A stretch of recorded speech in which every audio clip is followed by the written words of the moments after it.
ওখান থেকে সরে দাঁড়াবে। এই জন্যই সর্বপ্রথম কাজ আমি মনে করি একজন জনপ্রতিনিধিকে পার্লামেন্টে পাঠানো। দ্বিতীয় কাজ কি, যে সরকার পক্ষ যে বিলগুলো নিয়ে আসবে, নতুন বিল বা কোনো বিলের অ্যামেন্ডমেন্ট করবে, সংশোধন করবে, সেই বিল যদি নাগরিকের বিপক্ষে যায়, শ্রমিকের বিপক্ষে যায়, কৃষকের বিপক্ষে যায়, তার চূড়ান্ত বিরোধিতা করা, সেটাকে অপোজ করা। আর বিলগুলো যদি শ্রমিকের পক্ষে আসে, নাগরিকের পক্ষে আসে, কৃষকের পক্ষে আসে, তাহলে সেটা আরো ভালোভাবে কি করে আসে তার আইডিয়া প্রদান করা।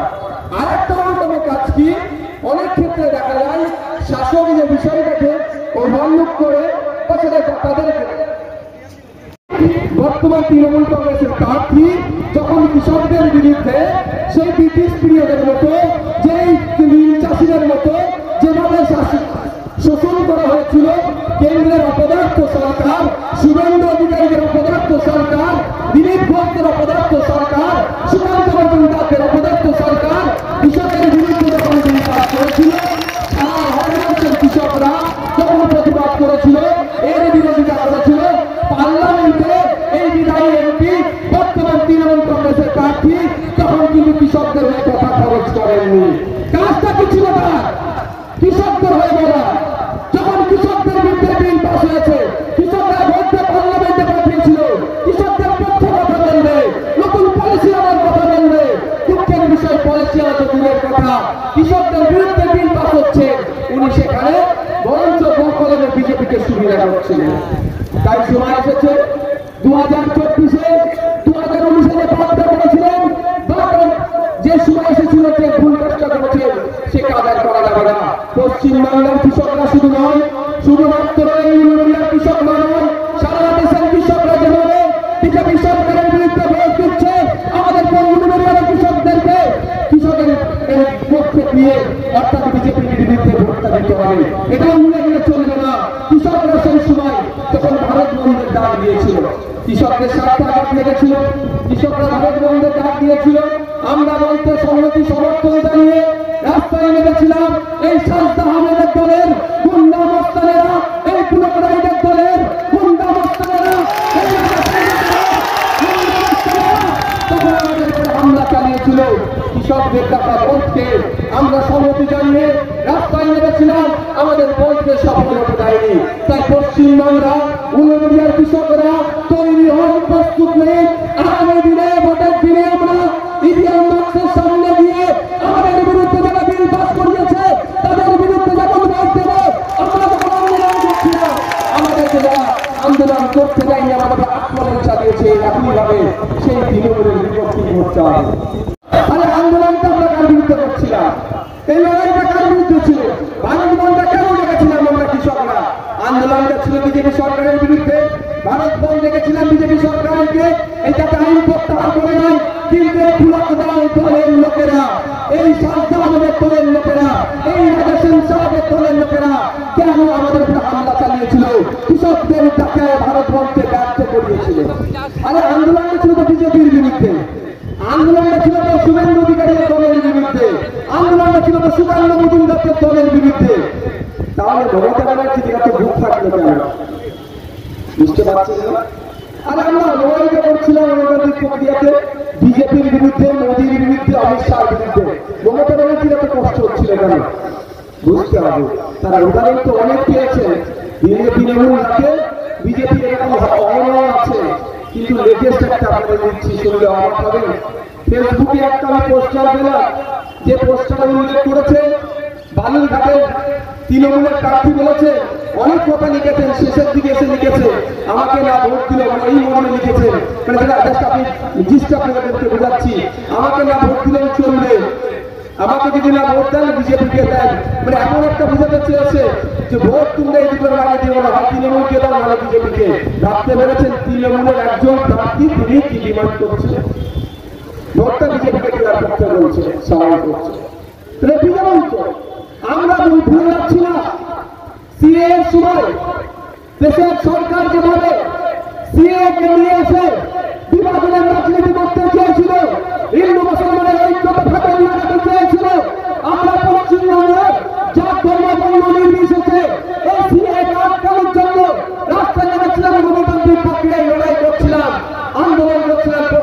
ছিলাম সেই সময়ে কিন্তু এই সাজ্জাদ আহমেদের সরকার কিন্তু আমাদের 1000-এর উপরে ছেলে মেয়েদের নামে মিথ্যা মামলা দিয়েছিল। আমাদের নামে মিথ্যা মামলা দিল কেন? এটাই ভাবতে হবে। কারণ যদি পশ্চিমবাংলাতে বিজেপি বিরুদ্ধে আন্দোলনের সুসংগঠিত আমরা করি তাহলেই হয়তো ভাইপোকে ধরে খরচ করে দেবে। সেই জন্যই এরা আন্দোলনটা করলে বিজেপির বিরুদ্ধে এদের বুক থাকে। তাই সময় এসেছে যে সাজ্জাদ আহমেদ মহাশয়া এখান থেকে দাঁড়িয়েছে, উনারিয়া সংখ্যাগরিষ্ঠ মানুষের ভোট নিয়েছে। আপনারা ভালো করে জানেন, আপনাদের একটু জানিয়ে দিচ্ছি। পার্লামেন্টে যখন ভোটাভুটি হচ্ছিল সিএ এর পক্ষে কারা ভোট দেবেন, সিএ এর বিপক্ষে যখন কারা ভোট দেবেন, তখন এই সাজ্জাদ আহমেদ মহাশয়রা সেখানে ভোটদান থেকে অনুপস্থিত ছিল। আমার তো মনে হয় মমতা ব্যানার্জি বলে দিয়েছিল ফেসটাইম না কি আইফোনের, সে কোন করে যে তুমি একদম ভোট দেবে না, বিজেপিকে বিল পারবে, বিলটাকে পাস করিয়েতে সহযোগিতা করো, যদি সহযোগিতা না করি হয়তো আমার ভাইকে গ্যারেজ করে দেবে। সেই জন্য সাজ্জাদ আহমেদ মহাশয় আমাকে ভোট দেয়নি। আমরা ভোট দিয়েছিলাম কেন? তাকে পার্লামেন্টে পাঠিয়েছিলাম আমাদের বিপক্ষে, জনগণের বিপক্ষে কোনো বিল পাস হলে তার বিরোধিতা করা। উল্টে কি দেখছি, বিজেপি যে বিল নিয়েছে জনগণের মধ্যে অশান্তি হবে, বিভাজন হবে, মানুষে মানুষে বিভেদ হবে। যে বিল নিয়ে এসেছিল সিএএ তখন ভোটদান থেকে বিরত ছিল, কলমে বিজেপিকে সহযোগিতা করেছিল এই সাজ্জাদ আহমেদ মহাশয়া। তাই আগামী মাসের 20 তারিখে, মে মাসের 20 তারিখে জবাব দিতে হবে। আমরা আমাদের জন্য পার্লামেন্টে পাঠিয়েছিলাম, আপনারা আমাদের কথা ভাবলেন না, আপনারা আমাদের ভাইপোর কথা ভাবলেন না। আপনি মমতা ব্যানার্জির ভাইপোর কথা ভেবে সিএ থেকে হয়তো ভোটদান থেকে বিরত ছিলেন। তাই সময় এসেছে আমরা আগামী মে মাসের 20 তারিখে আপনার বিপক্ষে ভোট দিয়ে আপনাকে দিল্লি পাঠাবো না, দিল্লি আমরা পাঠাবো একজন প্রাক্তন বিএসএফের কর্তার বিএসএফ জওয়ানকে, যে একটা সময় তার সর্বোচ্চ দিয়ে দেশের নিরাপত্তার সাথে দেশের সীমান্তকে তিনি পাহারা দিয়েছিলেন মোকাবিলে। আজকে যে উনিয়ার মানুষের হয়ে পার্লামেন্টে গিয়ে, রাজ্যের মানুষের হয়ে পার্লামেন্টে গিয়ে, দেশের মানুষের হয়ে পার্লামেন্টে গিয়ে তিনি একইভাবে লড়াই করবেন জনগণের জন্য।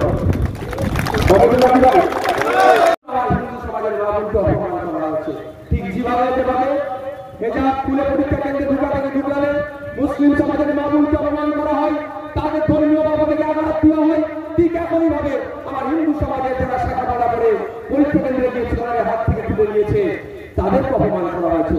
আমরা এই অপমানের জবাব দেব। ধর্মনিরপেক্ষ রাষ্ট্র, ধর্মনিরপেক্ষ দেশ, এখানে যে যার ধর্ম পালন করবে, এই সরকার যদি মনে করে সরকারের চাপিয়ে দেওয়া নীতিটা আমাদের চলতে হবে, এটা হতে পারে না। আপনারা বলে রাখেন সবাই স্বল্প, আপনারা ঐক্যবদ্ধ হন, দলবদ্ধ হন। অনেকে অনেক কথা বলবে, অনেক প্রয়োজন দেখাতে পারে, লোক দেখাতে পারে, ভয় দেখাতে পারে, চমকাতে পারে। তবে একটা কথা বলি, কোন কারো প্রয়োজন 5 হওয়ার প্রয়োজন নয়। সকাল সকাল যাবেন মে মাসের 20 তারিখে, সকাল সকাল গিয়ে ইভিএম মেশিনের সামনে দাঁড়াবেন। আপনি আর ইভিএম মেশিন থাকবে আপনার ছেলের ভবিষ্যতের কথা ভেবে, আপনি কৃষক আপনার মজুরি করার জন্য, আপনি রেলেবার আপনার মজুরি বাড়ানোর জন্য, আপনি নাগরিক আপনার নিরাপত্তা থেকে শুরু করে আপনার মৌলিক অধিকারগুলোকে সুরক্ষিত করার জন্য অন্য কোনো সিম্বলে তাকানোর দরকার নাই, দেখার দরকার নাই। খান চিহ্নটাকে প্রেস করবেন এবং অধ্যাপক রফিকুল ইসলাম সাহেবকে পার্লামেন্টে পাঠিয়ে দেন। মহল্লাতে এসে বলেছিল মুসলমান বিপদে আছে, মুসলমানদেরকে উদ্ধার করবে, শিক্ষায় মুসলমানদের এগিয়ে নিয়ে যাবে, স্বাস্থ্য মুসলমানদের অবস্থা করে নিতে, স্বাস্থ্যের মান উন্নয়ন হবে, সরকারি চাকরি পাবে, মুসলমানরা ভালো লাগবে। এতদিন পরে এসেছে, এবার আমরা উদ্ধার করবে। কি করলে সবার দিলে তৃণমূল সরকার ক্ষমতায় আসলো, 12 বছর পার হয়ে যাচ্ছে, উদ্ধার হয়েছে মুসলমান? উদ্ধার হয়েছে? আপনাদের ভূতে কোন একটা ভূতে প্রাইমারি নতুন একটা স্কুলগুলোকে হাত তুলে দেখা যাচ্ছে, একটা প্রাইমারি স্কুল করেছে নতুন, কিন্তু হাত তুলে অনেকে বলতে পারবে অনেকে এলাকায় প্রাইমারি স্কুলগুলো বন্ধ হয়ে যাচ্ছে শিক্ষকের অভাবে। অনেকে হাত তুলে বলতে পারবে স্কুল নেওয়া তো দূরের কথা, লিগাল মদের দোকানে ভূতে এই মতো রাজ্য করে দিয়েছে। তাই বলবো আপনাদেরকে বলবো, আসুন ঐক্যবদ্ধ হন। একজন হিন্দুকে বাঁচানোর নামে দেশের ক্ষতি করছে, আরেকজন মুসলমানকে বাঁচানোর নামে রাজ্যের ক্ষতি করছে। আমরা হিন্দু মুসলমান কেউ বিপদে নাই, আমরা মানুষ বিপদে আছি। মানুষকে জাগ্রত হতে হবে। অধিকার বুঝে নিতে গেলে আসলে এই দুই ফুলকে রিজেক্ট করুন, দুই ফুলকে সারগাড়াই ফুল থামের ছয় তলে আসুন, থাম চিহ্নটা ভোট দিন। আপনার অধিকার আপনার দ্বারে পৌঁছে যাওয়ার জন্য দায়িত্ব আছে তুলে নেবেন। আমরা দেখলাম 2014 আগে অমিত শাহজির ছেলের ব্যবসা কোন লেভেলে ছিল। হিন্দুকে বাঁচাতে এসে অমিত শাহজির ছেলের ব্যবসা প্রায় 14,000 গুণ বৃদ্ধি পেল। আর আমার পাশের বাড়ি রমেন কাপুর যে ব্যবসা করতো সে ব্যবসা আর তলানিতে চলে গেল। মুসলমানকে বাঁচানোর নামে ক্ষমতায় আসলো অভিষেক ব্যানার্জির ভাইপো, সরি মমতা ব্যানার্জির ভাইপো অভিষেক ব্যানার্জির সম্পত্তি 2011 সালের আগে দেখবেন আর 2024 দেখুন রকেট গতিতে বেড়ে যাচ্ছে। আর আমাদের পাশের বাড়ি সবুজ চাচার যে ছেলের অবস্থা দেখুন, তারা দেখুন সেই যা ছিল আরো ধ্বংস হয়ে যাচ্ছে। একজন হিন্দুকে বাঁচাতে এসে সে তার প্রভাব প্রতিপত্তি সম্পত্তি ভেঙে নিল, আর একটা দল মুসলমানকে বাঁচাতে এসে চাকরিগুলোকে চুরি করে নিল। তাই সময় এসেছে আমাকে ভোট আসলে বহু বিলোপ থেকে হিন্দু আসছে, ভোট আসলে ফাজিলেওয়াল চাপিয়ে মাথায় টুপি দিয়ে নাটক করছে, ভোট আসলে গুন্ডা করে হিজাব করে নিচ্ছে। কত কিছু করতে হবে না, একটু কষ্ট করতে হবে না, তোকে বড় বিলোপ করতে হবে না, তোকে ঘুমটাও দিতে হবে না, তোকে মাথাটাও দিতে হবে না ভোটের জন্য, তোকে মসজিদে মন্দিরে দিতে হবে না ভোটের জন্য। ভাই আমাদের যেটা অধিকার সেটা বুঝিয়ে দাও। একটা এমপি 1 বছরে 5 কোটি টাকা দেওয়া হয়, বলবে নওশাদ সিদ্দিকী ঘর থেকে টিকিয়ে দেবে, অন্তত কাজটা যেন ভালো হয়। এইখানে আমাদের বিরোধের জন্য বলছি এই কাজের চিন্তায় প্রতিষ্ঠানের মধ্যে সাজদা আহমেদ মহাশয়া জরুর ভাই বলুন তো উনি পার্সেন্টেজ খায়নি? যে এনআরসির বিরুদ্ধে যখন ভোটাভুটি হচ্ছিল অংশগ্রহণ করেনি, যে কৃষকের বিরুদ্ধে যখন বিল পাস হচ্ছিল অংশগ্রহণ করেনি, যে তালাকের বিরুদ্ধে বিল পাস হচ্ছিল অংশগ্রহণ করেনি, সে মহান পার্সেন্টেজ খাবে না, সে শিক্ষায় ধরতে পারবেন না, কিন্তু সক্রিয়তা আপনাদের মনে রেখে দেবে। সেইগুলো খাওয়ার জায়গা আছে, আমি আপনাদের দায়িত্ব নিতে পারি। 25 কোটি টাকা শুধু নয়, আরো বেশি এই ইন্ডাস্ট্রিয়াল এরিয়া আছে, আমাদের এলাকার ভালো আছে, যারা আছে তাওয়া এলাকাতে যে সমস্ত কলকারখানাগুলো তৈরি হয়ে শ্রমিকরা যে হাহাকার করছে, তা সেই সমস্ত কলকারখানাগুলো চলছে, তাদের মাসিক গড় আয় যেগুলো আছে, তাদের মিনিমাম ওয়েজেস ন্যূনতম মজুরি ঠিকঠাক হচ্ছে না, তার লড়াই দিয়ে কলকারখানা খোলার লড়াই দিয়ে পার্লামেন্টের বরিষ্ঠ কণ্ঠে অধ্যাপক মফিজুল ইসলাম সাহেব আওয়াজ তুলবেন।